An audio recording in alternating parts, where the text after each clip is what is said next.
Hi friends, welcome back to Arasikere ಹಾರನ್ YouTube channel.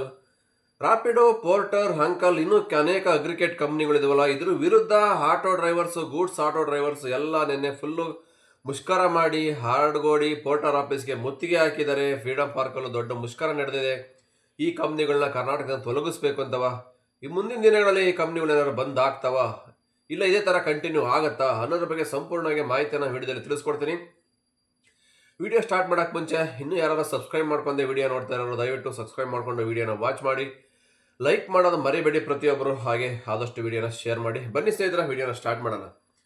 ನಿನ್ನೆ ಎಲ್ರಿಗೂ ಗೊತ್ತಿತ್ತು, ಏನೋ ಪೋರ್ಟರ್ ಆಫೀಸ್ ಮುಂದೆ ದೊಡ್ಡದಾಗಿ ಗಲಾಟೆ ಆಗುತ್ತೆ, ಎಲ್ಲ ಮುತ್ತಿಗೆ ಆಗ್ತಾರೆ ಅಂತ. ಖಂಡಿತ ಅಂದ್ಕೊಂಡಂಗೆ ಆಯಿತು. ಸುಮಾರು ನೂರಾರು ಸಾವಿರಾರು ಜನ ಆಟೋ ಡ್ರೈವರ್ಸು ನಿನ್ನೆ ಎಲ್ಲ ಡ್ಯೂಟಿ ಸ್ಟಾಪ್ ಮಾಡಿ ಪೋರ್ಟರ್ ಆಫೀಸ್ಗೆ ಮುತ್ತಿಗೆ ಹಾಕಿದ್ರು. ಇದು ಮುಂಚೆನೇ ಗೊತ್ತಿತ್ತು ಪೋರ್ಟ್ರ ಒಂದು ಕಂಪ್ನಿಯವನಿಗೆ. ಅದಕ್ಕೋಸ್ಕರ ಅಡ್ವಾನ್ಸ್ ಆಗಿ ಇನ್ಫಾರ್ಮೇಷನ್ ಆಗಿ ನೂರಾರು ಜನ ಪೊಲೀಸ್ ಸೆಕ್ಯೂರಿಟಿ ಕೂಡ ತಗೊಂಡಿದ್ರು. ನಾನು ನಿನ್ನೆ ವಿಡಿಯೋದಲ್ಲೇ ಕೂಡ ಅಡ್ವಾನ್ಸ್ ಆಗಿ ಹೇಳ್ಬಿಟ್ಟಿದ್ದೆ, ಇವತ್ತು ಮುಷ್ಕರ ಆದರೆ ಖಂಡಿತ ಇವರೇನೋ ಸಣ್ಣ ಪುಟ್ಟದಲ್ಲಿ ಮಾಡಲ್ಲ, ದೊಡ್ಡದಾಗೆ ಆಗುತ್ತೆ. ಆದ್ರೂ ಈ ಕಂಪ್ನಿಯವನ್ನ ಎಚ್ಚೆತ್ಕೊಂಡು ಅಡ್ವಾನ್ಸ್ ಆಗಿ ಪೊಲೀಸ್ ಸೆಕ್ಯೂರಿಟಿ ಹಾಕ್ತಾರೆ. ನಾನು 100% ಹೇಳಿದ್ದೆ. ಅದೇ ಥರ ಕೂಡ ಆಯಿತು. ನಿನ್ನೆ ನೂರಾರೇನು ಸಾವಿರಾರು ಜನ ಪೊಲೀಸೇ ಹಾಕ್ಬಿಟ್ಟಿದ್ರು ಸೆಕ್ಯೂರಿಟಿಗೆ. ಯಾಕೆಂದರೆ ಒಂದು ಕಂಪ್ನಿ ನಡೆಸ್ತಾ ಇದ್ದಾರೆ ಕರ್ನಾಟಕದಲ್ಲಿ ಅಂದರೆ ಅವ್ರೇನು ಸಾಮಾನ್ಯದವ್ರು ಆಗಲ್ಲ. ಯಾಕೆಂದ್ರೆ ದೊಡ್ಡ ಬಿಸ್ನೆಸ್ ಮ್ಯಾನ್ ಆಗಿರುತ್ತೆ, ದೊಡ್ಡ ದೊಡ್ಡ ಇನ್ಫ್ಲೂಯೆನ್ಸ್ ಇರುತ್ತೆ. ಹಾಗಾಗಿ ಈ ಪೋರ್ಟರ್ ಕಂಪ್ನಿ ಅನ್ನೋದು ಅಷ್ಟೇ ಇವತ್ತು ಬೆಳೆದು ಎಮ್ಮರವಾಗಿ ಬೆಳೆದು ನಿಂತಿದೆ ಅಂದರೆ ಆ ಕಂಪ್ನಿಗೆ ದೊಡ್ಡ ದೊಡ್ಡ ರಾಜಕೀಯದವ್ರ ಸಪೋರ್ಟ ಇದೆ, ಗೌರ್ಮೆಂಟ್ ಸಪೋರ್ಟ್ ಇದೆ. ಅಷ್ಟಿಲ್ದರೆ ಇವತ್ತು ಆ ಕಂಪ್ನಿ ನಡ್ಸೋಕ್ಕಾಗಲ್ಲ ಅವರು. ಹಂಗಾಗಿ ನಿನ್ನೆ ಈ ಕಂಪ್ನಿಗೆ ಇವತ್ತು ಮುತ್ತಿಗೆ ಆಗ್ತಾರೆ ಅಂತ ಗೊತ್ತಿದ್ದ ಕಾರಣ ಸುಮಾರು ನೂರಾರು ಜನ ಪೊಲೀಸ್ನ ಆಡ್ಗೋಡಿಯಲ್ಲಿ ಸೆಕ್ಯೂರಿಟಿಯಾಗಿ ಆ ಆಫೀಸ್ಗೆ ಇಟ್ಬಿಟ್ಟಿದ್ರು. ಅದೇ ಥರ ನಿನ್ನೆ ಎಲ್ಲ ಸುಮಾರು ಜನ ಬಂದು ಸ್ಟ್ರೈಕ್ ಮಾಡಿದ್ರು, ಗಲಾಟೆ ಮಾಡಿದ್ರು. ಆ ವಿಡಿಯೋ ಕೂಡ ಹಾಕ್ತೀನಿ, ನೋಡ್ಕೊಂಬನ್ನಿ. ಆಮೇಲೆ ಏನಾಯ್ತು ಅಂತ ಮಾತಾಡ್ತೀನಿ. ನೋಡಿ ಸ್ನೇಹಿತರೆ, ಇಲ್ಲಿ ಎಷ್ಟು ಜನ ಸೇರಿದ್ದಾರೆ ಪೋರ್ಟರ್ ಆಫೀಸ್ ಮುಂದಗಡೆ. ಪೊಲೀಸ್ ಕೂಡ ಫುಲ್ ಬಂದೋಬಸ್ತ್ ಮಾಡಿಬಿಟ್ಟಿದ್ದಾರೆ. ಸುಮಾರು ಜನ ನೋಡಿ ಇಲ್ಲಿ ಲಾಠಿ ಚಾರ್ಜ್ ಕೂಡ ಮಾಡಿದ್ದಾರೆ. ಪೊಲೀಸ್ ನೋಡಿ ಯಾವನಕ್ಕೆಲ್ಲ ತುಂಬ್ತಾ ಇದ್ದಾರೆ, ಗಲಾಟೆ ಮಾಡಿದವ್ರನ್ನೆಲ್ಲವ, ಜಾಸ್ತಿ ಕೂಗಾಡೋರನ್ನ, ಗಲಾಟೆ ಮಾಡೋರನ್ನ ಇವನ್ನೆಲ್ಲ ನೋಡಿ ಪೊಲೀಸ್ನವ್ರು ಎಲ್ಲ ವಾಹನಗಳಿಗೆ ತುಂಬ್ಕೊಂಡು ಸ್ಟೇಷನ್ನಿಗೆ ಕರ್ಕೊಂಡು ಹೋಗ್ತಾಯಿದ್ದಾರೆ.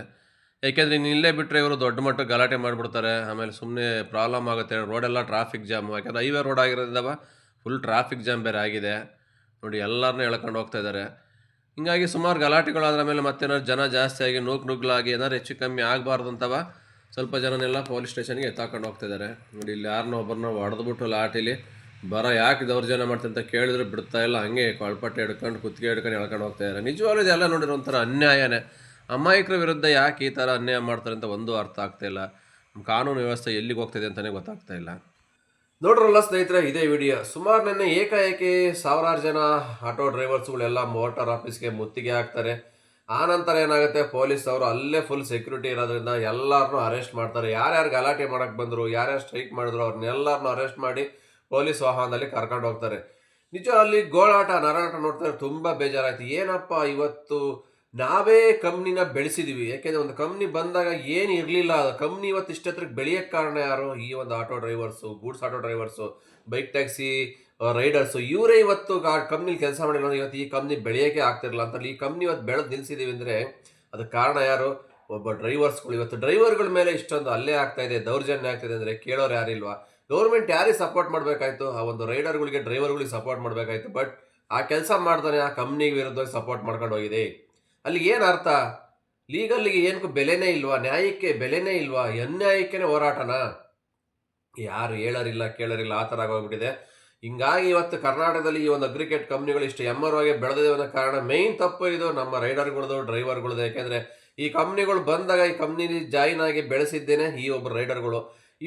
ಅವತ್ತು ಚೆನ್ನಾಗಿ ದುಡ್ಡು ಮಾಡ್ಕೊಂಡು ಹೋದವ್ರು ಇವತ್ತು ಎಲ್ಲ ಅಡ್ರೆಸ್ಗೆ ಇಲ್ಲ. ಅವ್ರು ಇವತ್ತು 100% ಇಲ್ಲ ಇವತ್ತು ಡ್ಯೂಟಿ ಮಾಡ್ತಾಯಿರೋ. ಆ ಕಂಪ್ನಿ ಬಂತಲ್ಲ ಅವಾಗ ದುಡ್ಡು ಮಾಡ್ಕೊಂಡಿರೋರು ಅವರೆಲ್ಲ ಚೆನ್ನಾಗಿ ಲಕ್ಷಾಂತರ ರೂಪಾಯಿ ದುಡ್ಡು ಮಾಡ್ಕೊಂಡ್ರು, ಸೈಟು ಬಾಂಗ್ಲೆ ಬೇಜಾನ್ ಮಾಡ್ಕೊಂಡು ಹೋದ್ರು. ಬಟ್ ಇವಾಗ ಕೆಲಸ ಮಾಡ್ತಿರೋರಿಗೆ ಏನೂ ಇಲ್ಲ.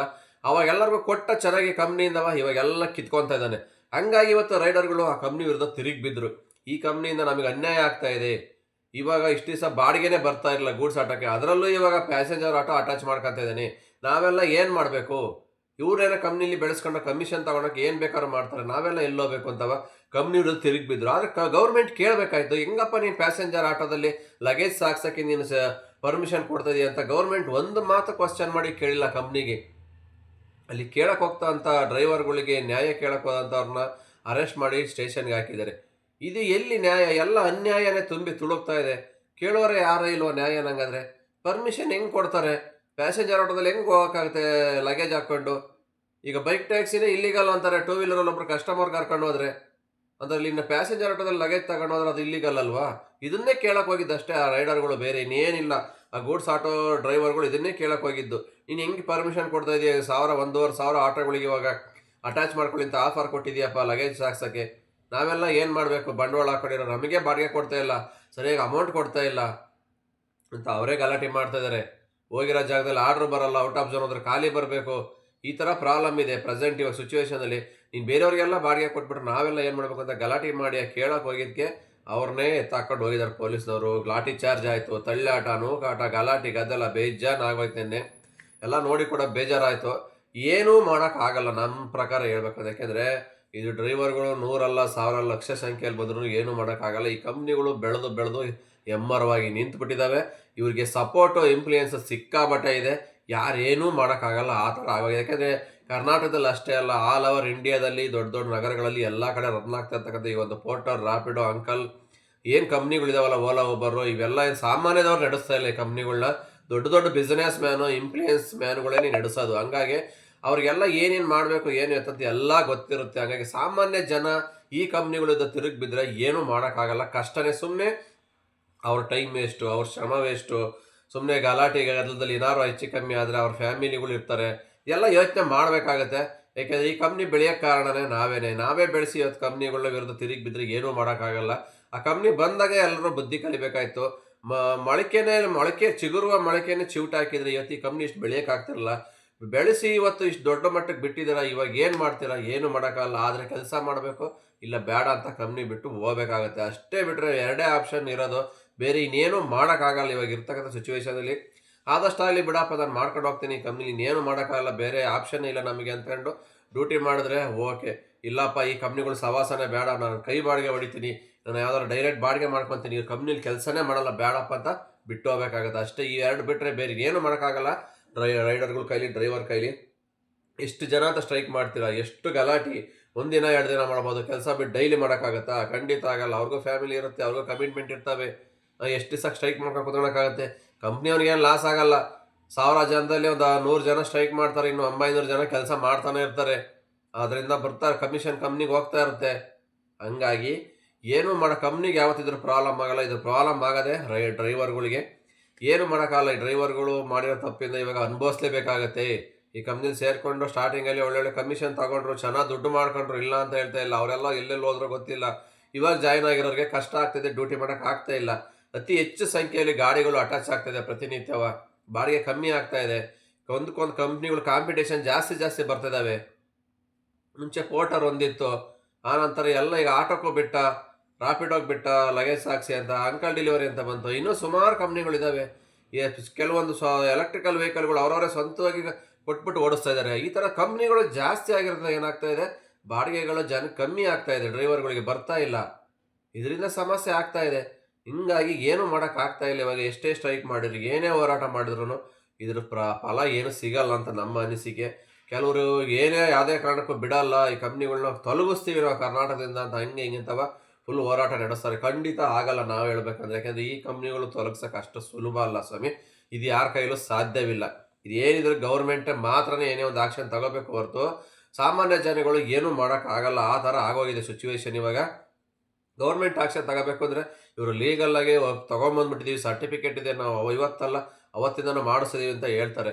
ಆ ಥರ ಇದ್ರೆ ನೆನ್ನೆನೇ ಗೊತ್ತಾಗ್ತಾ ಇತ್ತು ಗೌರ್ಮೆಂಟ್ ಯಾರಿಗೆ ಸಪೋರ್ಟ್ ಮಾಡುತ್ತೆ, ಪೊಲೀಸ್ನವ್ರು ಯಾರಿಗೆ ಸಪೋರ್ಟ್ ಮಾಡ್ತಾರೆ ಅಂತ. ಈ ಒಂದು ಕಂಪ್ನಿಗಳಿಗೆ ಸಪೋರ್ಟ್ ಮಾಡಿದೆ ಅಂದರೆ ಈ ಕಂಪ್ನಿನ ಹೆಂಗೆ ಮುಚ್ಚೋಕ್ಕಾಗುತ್ತೆ, ಹೆಂಗೆ ತೊಲಗಿಸ್ತಾರೆ? ಖಂಡಿತ ಆಗಲ್ಲ, ಕಷ್ಟ ಇದೆ. ಎಷ್ಟೇ ಸ್ಟ್ರೈಕ್ ಮಾಡಿದ್ರು ಅಷ್ಟೇ. ಫ್ರೀಡಮ್ ಪಾರ್ಕಲ್ಲೂ ಕೂಡ ಫುಲ್ಲು 1000 ಜನ ಸೇರಿದ್ರು, ಅಲ್ಲೂ ಕೂಡ ಸ್ಟ್ರೈಕು ಎಲ್ಲ ಗಲಾಟೆ ಆಯಿತು. ಇನ್ನೂ ಮುಂದಿನ ದಿನಗಳಲ್ಲಿ ದೊಡ್ಡದಾಗಿ ಉಗ್ರ ಹೋರಾಟ ಮಾಡ್ತೀವಿ, ಯಾವುದೇ ಕಾರಣಕ್ಕೂ ಬಿಡಲ್ಲ ಅಂತ ಸುಮಾರು ಸಂಘಟನೆಗಳು ಹೇಳ್ತಿದ್ದಾರೆ. ಓಕೆ, ಮಾಡಲಿ, ಏನು ಮಾಡ್ತಾರಂತ ಗೊತ್ತಿಲ್ಲ. ಒಟ್ಟಿನಲ್ಲಿ ಏನೇ ಮಾಡಿದ್ರು ಇದಕ್ಕೇನು ಪ್ರತಿಫಲ ಸಿಗುತ್ತೋ ಇಲ್ಲೋ ನಮಗಂತ ಗೊತ್ತಾಗ್ತಿಲ್ಲ. ಯಾಕೆಂದರೆ ನಿನ್ನೆ ಆಗಿರ್ತಕ್ಕಂಥ ಸಿಚುವೇಶನ್ ನೋಡಿದ್ರೆ ಹಂಗೆ ಇದೆ.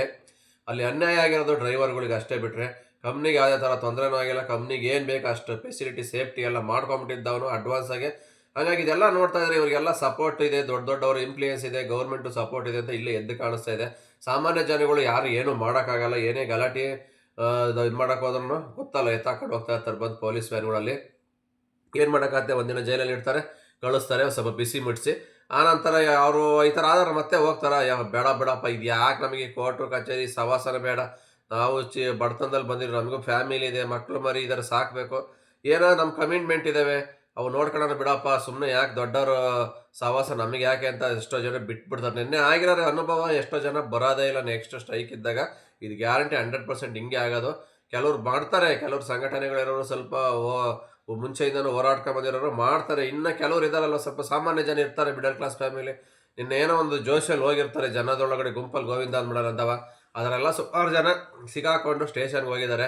ನೆಕ್ಸ್ಟ್ ಸ್ಟ್ರೈಕ್ ಆದಾಗಂತ ಅವ್ರು ಯಾರು ಬರಲ್ಲ, ಯಾಕೆಂದ್ರೆ ನಮಗೆ ಯಾಕೆ ಊರು ಬರೀ ನಮ್ಮ ಕೆಲಸ ನಾವು ಮಾಡ್ಕೊಂಡು ಹೋಗೋಣ ಅಂತವ. ಅವ್ರ ಪಾಡಿಗೆ ಅವ್ರು ಡ್ಯೂಟಿಗೆ ಹೋಗ್ತಾರೆ. ನಿನ್ನೆನೂ ಕೂಡ ಅಷ್ಟೇ, ಸುಮಾರು ಏನು ಬೆಂಗಳೂರು ತುಂಬ ಯಾರು ಏನು ಬಂದ್ ಮಾಡಿಲ್ಲ, ಯಾರೋ ಒಂದು 10% 10 to 20% ಅಷ್ಟೇ ಬಂದ್ ಮಾಡಿ ಬಂದಿದ್ರು. ಏಕೆಂದರೆ ಬೆಂಗಳೂರಲ್ಲಿ ಲಕ್ಷಾಂತರ ವೆಹಿಕಲ್ಸ್ ಓಡ್ತಾ ಇದೆ, ಗೂಡ್ಸ್ ವೆಹಿಕಲ್ಗಳು ಗೊತ್ತಿರ್ಬೇಕು ಎಲ್ರಿಗೂ. ಪ್ಯಾಸೆಂಜರ್ ಆಟೋ ಆಗಿರ್ಬೋದು, ಗೂಡ್ಸ್ ಆಟೋಗಳು ಲಕ್ಷಾಂತರ ವೆಹಿಕಲ್ಸ್ ಇದಾವೆ. ಬಟ್ ಅಲ್ಲಿ ಫ್ರೀಡಮ್ ಪಾರ್ಕಲ್ಲಿ ಸೇರಿದ ಜನ ಎಷ್ಟು, 1000 ಸಂಖ್ಯೆಯಲ್ಲಿ ಅಷ್ಟೇ ಸೇರಿದ್ದು. ಅಲ್ಲಿಗೆ ನೋಡಿದ್ರೆ ಅನ್ನಿಸ್ತಾ ಇದೆ ಇನ್ನು ಸುಮಾರು ಜನಗಳು ಬಂದೇ ಇಲ್ಲ. 100ಕ್ಕೆ 10% ಬಂದರೆ 90% ಜನ ಡ್ಯೂಟಿ ಮಾಡ್ಕೊಂಡಿದ್ರು ನಿನ್ನೆ. ಏಕೆಂದರೆ ಅವ್ರವ್ರ ಫ್ಯಾಮಿಲಿ ಇರ್ತವೆ, ಕಮಿಟ್ಮೆಂಟ್ ಇರ್ತವೆ. ನಮಗೆ ಯಾಕಪ್ಪ ಆದಷ್ಟು ಆಗಲಿ ನಾವು ಮಾಡ್ಕೊಂಡು ಹೋಗೋಣ, ದೊಡ್ಡ ಸವಾಸ ನಮಗೆ ಯಾಕೆ, ಕಂಪ್ನಿಗಳ ವಿರುದ್ಧ ಹೋರಾಟ ಮಾಡ್ಕೊಂಡು ಹೋದ್ರೆ ಅದೆಲ್ಲ ಆಗೋ ಕಥೆ ಅಲ್ಲ ಅಂತ ಗೊತ್ತಿರುತ್ತೆ. ಕೆಲವರಿಗೆ ಅನುಭವ ಆಗಿರುತ್ತಲ್ವ ಅಂತಾರೆ. ಯಾರು ಬಂದಿಲ್ಲ, ಬಂದಿರೋರಿಗೆಲ್ಲ ನಿನ್ನೆ ಸ್ವಲ್ಪ ಪೊಲೀಸ್ನವರು ಬಿಸಿ ಮುಟ್ಟಿಸ್ಬಿಟ್ರು, ಏನೂ ಮಾಡೋಕ್ಕಾಗಲ್ಲ. ಹಾಗಾಗಿ ನೆಕ್ಸ್ಟ್ ಬರ್ಬೇಕಾದ್ರೆ ಅವರು ಕೂಡ ಕಮ್ಮಿ ಆಗ್ತಾರೆ. ಏನೇ ಆಗಲಿ ಫೈನಲಿ ಹೇಳ್ಬೇಕಂದ್ರೆ ಈ ಒಂದು ರ್ಯಾಪಿಡೋ ಆಗಿರ್ಬೋದು, ಓಲಾ, ಊಬರು, ಇನ್ನು ಅನೇಕ ಪೋರ್ಟರ್, ಅಂಕಲ್ ಏನಿದಾವಲ್ಲ, ಈ ಕಂಪ್ನಿನ ತೊಲಗಿಸೋದಾಗಲಿ ಬಂದ್ ಮಾಡೋದಾಗಲಿ ಅಷ್ಟು ಸುಲಭದ ಮಾತಲ್ಲ ಇದು. ಯಾಕೆಂದರೆ ಲಕ್ಷಾಂತರ ಜನ ಕೆಲಸ ಮಾಡ್ತಾಯಿದ್ದಾರೆ. ದೊಡ್ಡ ಬಿಸ್ನೆಸ್ ಮ್ಯಾನ್ಗಳು ಈ ಕಂಪ್ನಿಗೆ ಟೈಅಪ್ ಆಗಿದ್ದಾರೆ. ಎಲ್ಲ ದೊಡ್ಡ ಕುಳಗಳೇ ಈ ಕಂಪ್ನಿಗಳು ಓನರ್ ಆಗಿರೋದ್ರಿಂದ ಈ ಕಂಪ್ನಿಗಳನ್ನ ಮುಚ್ಚಿಸ್ಬೇಕು ಅಂದರೆ ಸಾಮಾನ್ಯ ಜನದ ಕೈಲಿ ಕಷ್ಟ ಇದೆ. ನಮ್ಮ ಪ್ರಕಾರ ಹೇಳ್ಬೇಕಂದ್ರೆ ಈಗ ಆಲ್ರೆಡಿ ಬೆಳೆದು ಎಮ್ಮರವಾಗಿ ನಿಂತಿರ್ತಕ್ಕಂಥ ಈ ಒಂದು ಕಂಪ್ನಿಗಳನ್ನ ಯಾವುದೇ ಕಾರಣಕ್ಕೂ ಮುಚ್ಚಕ್ಕೂ ಆಗಲ್ಲ, ಕ್ಲೋಸ್ ಮಾಡೋಕ್ಕಾಗಲ್ಲ.